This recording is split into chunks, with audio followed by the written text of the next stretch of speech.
Why the Galavrck Are No More, Part 2. The Battle of Gan and Galavrck Terran War.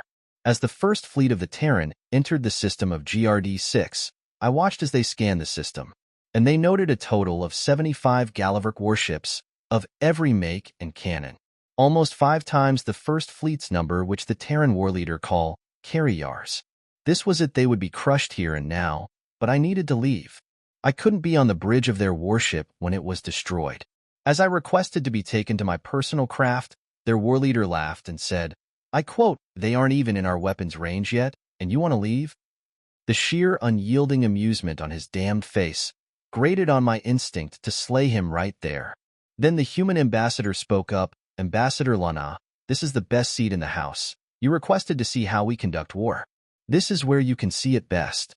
That damned monster that had so easily been baited by the Galavrck into war looked like he was positive of their victory. If you can assure my safety, then I shall remain.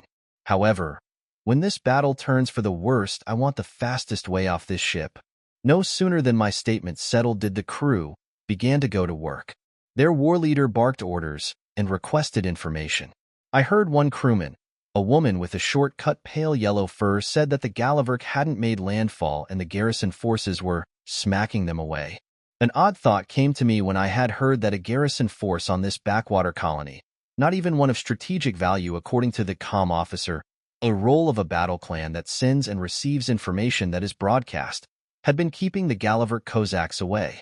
And then the intel officer, a role of a battle clan that reports enemy activity and scans the regional system, stated that he was confused by the movements of the Galavrck fleet.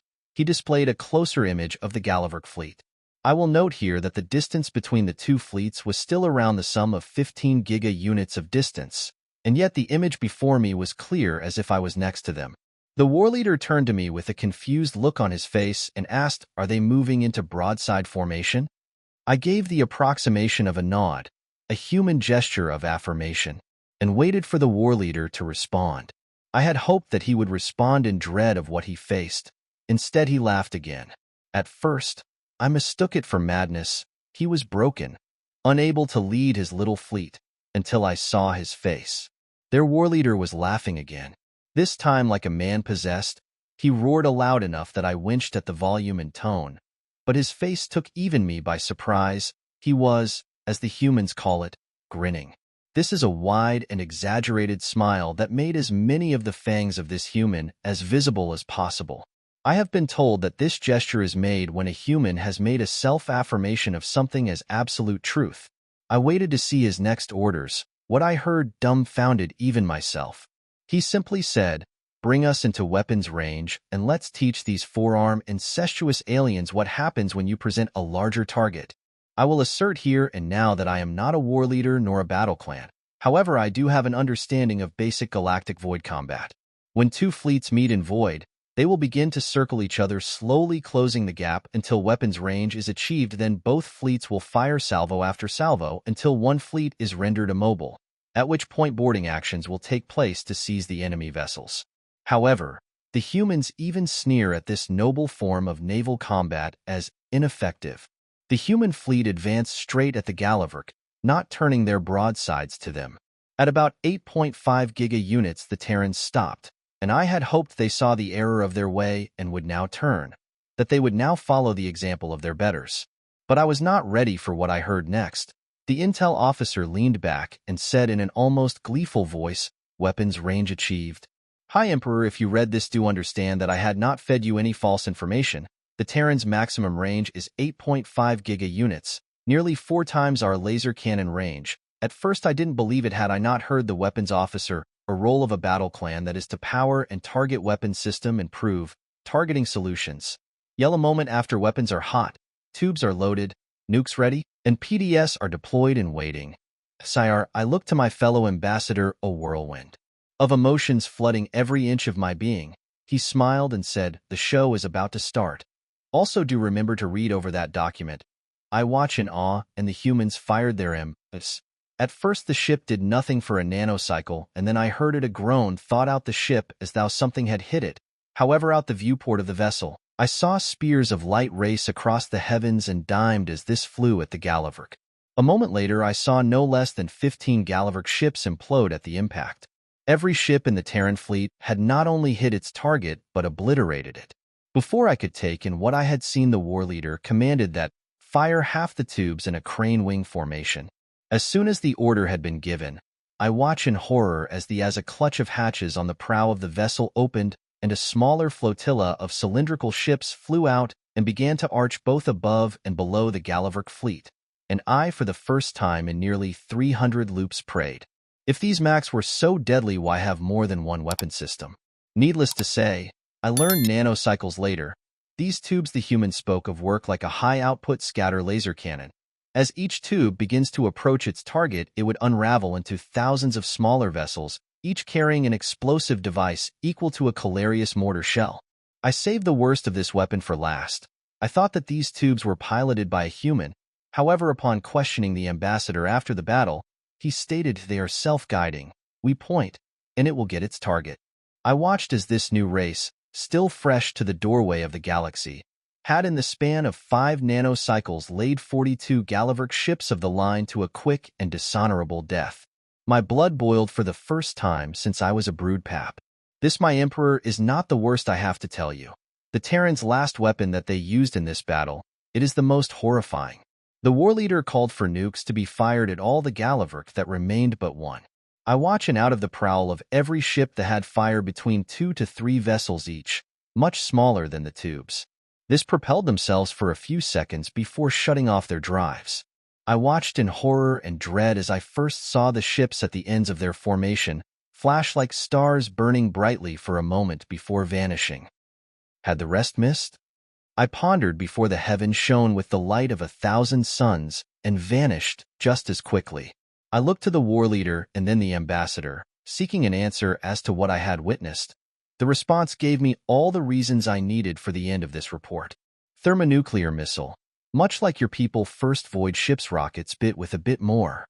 And so, my great emperor, it is with a heavy heart and dread for the fate of our people that I must now ask the near unthinkable, and will throw my life at your feet if I mean you heed my words. We must not under any and all circumstances be the enemy of humanity. For if we are, and we are doomed, I implore you to sign the document that I am transmitting and beg of you to now do not seek out the humans in any theater of combat. Why the Galavrck are no more. Part 3. The end of the Galavrck. The council was silent. The Galavrck ambassador was a husk of his former self. He was once an imposing figure, bulked from muscle training and a hearty diet. But now he looks malnourished and gaunt, and his voice weak. I call the human ambassador. He spoke into a microphone at the podium. The human ambassador stood from his seat by the Narration. Humanity hasn't been given a seat, but was there as an allied guest of the Narration. He walked down to the center floor. What do you want? He growled. His anger of the Galavrck seeped into every word. We surrender. We placed our fate in your hands. All we wish to ask is for you to show us mercy. Galavrck said. We see now why you wished for peace. We know why you have rules for war. And we offer you our conditional surrender. What were the 2 things we said to you, to all of you? The human asked aloud. What? The Galavrck looked confused. What were our only 2 messages to you and this council? The human asked again. We wish to surrender. Why does this matter? The Galavrck ambassador said. Because we warned you. The human roared back, pointing his finger. We told you to sign. We told you not to attack or kill civilians.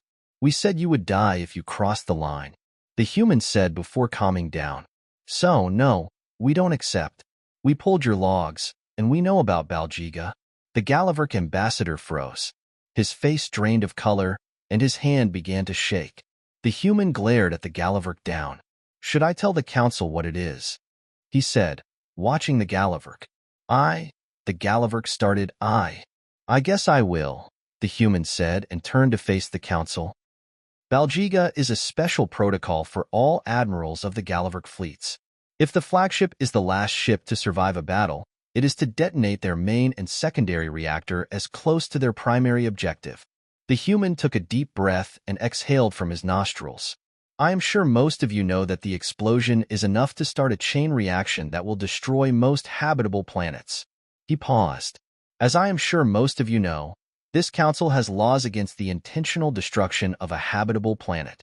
So, I ask, what was most Galavrck Admiral's primary objective? The humans stopped to turn back to the Galavrck ambassador. We don't accept anything less than an unconditional surrender of all of your entire galactic holdings and people, he said with a hard tone. And anyone involved in Baljiga protocol will be handed over for trial. The Galavrck ambassador sunk in his seat a bit. What will happen to them?